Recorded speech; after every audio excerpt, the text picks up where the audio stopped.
வார்த்தைகள்னாலே அவர்களுக்கு கற்றுக் கொடுத்தார். இங்கே அப்போஸ்தலர் நடவடிக்கைகள் 1:3 பார்க்கிறோம். அவர் உயிர்த்தெழுந்த பிற்பாடு அவர் பேசின காரியம் என்னவென்று சொன்னால் தேவனுடைய ராஜ்யம். ஏனால் அவருடைய ராஜ்யத்தை ஸ்தாபிக்கும்படியாக ஆதாம் இழந்து போன அந்த ஆளுகையை அவர் மறுபடியும் மனுஷ குலத்துக்கு பெற்றுக் கொடுக்கும்படியாக தேவனுடைய ராஜ்யத்தை இந்த பூமியில நிலைநாட்டும்படியாக வெளிப்படுத்தின விசேஷத்திலே பார்க்கிறோம். இப்பொழுது எல்லா ராஜ்யமும் கிறிஸ்துடைய ராஜ்யம் ஆயிற்று என்று எழுதப்பட்டிருக்கதை பார்க்கிறோம். அது வருங்காலத்தில் நடக்க போகிற சம்பவமா இருக்கிறது.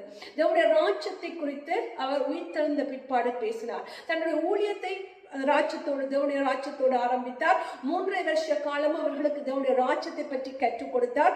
உயிர்த்தெழுந்த பின்பாடும் தேவனுடைய ராஜ்யத்தை அவர்களோடு பேசினதை நாங்கள் பார்க்க முடிகிறது. எனக்கு பிரியமானவர்களே, ஆண்டவருடைய இருதயத்தில் இந்த காரியம் எல்லாம் தேவனுடைய ராஜ்யம். இன்றைய நம்முடைய இருதயத்தில் இருக்கிற காரியம் எல்லாம் என்ன?